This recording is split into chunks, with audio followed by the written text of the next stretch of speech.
Hello everyone, আসসালামু আলাইকুম। কেমন আছেন সবাই? আশা করি সবাই অনেক অনেক ভালো আছেন। আলহামদুলিল্লাহ আমিও ভালো আছি। অনেকদিন পর চলে আসলাম একটা ডেইলি ভ্লগ ভিডিও নিয়ে। ইদানিং কেন জানি কোনো কিছুতেই আর আগের মতো আগ্রহ পাই না। সবকিছুর ক্ষেত্রেই একটা অন্যরকম অলসতা কাজ করে।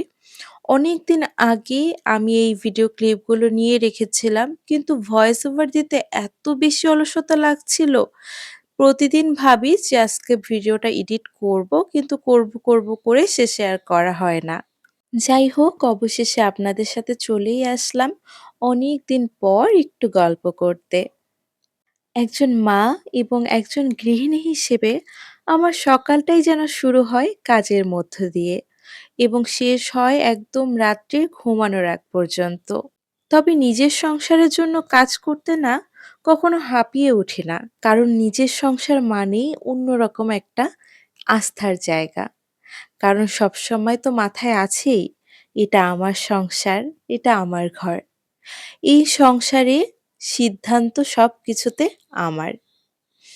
এই সংসারে আমি সিদ্ধান্ত নেই প্রতিদিন কি রান্না হবে, আমার কোন জিনিসটা খেতে মন চাচ্ছে, প্রতিটা কর্নার আমি কিভাবে সাজাবো। আবার যখন ইচ্ছে তখনই আমি বাহিরে যেতে পারি। যেভাবে ইচ্ছে সেভাবেও যেতে পারি। কারো কিন্তু অনুমতি নেওয়ার প্রয়োজন হয় না।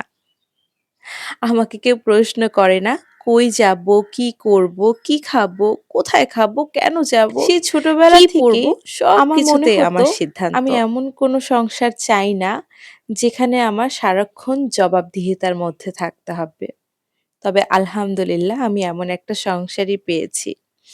যার কারণে এই তো সারাদিন কাজকর্ম, ছোটাছুটি সমস্ত প্রেশার নেওয়ার পরও ক্লান্ত হয়ে যাই না কিন্তু। শরীরের ক্লান্তি আসলেও মানসিকভাবে বা মনের দিক থেকে আচ্ছা, অন্যরকম ভিডিওতে একটা যে তৃপ্তি ক্লিপগুলো পাই। দেখছেন সেগুলো কিন্তু একদিনের রান্নাবান্না করা না।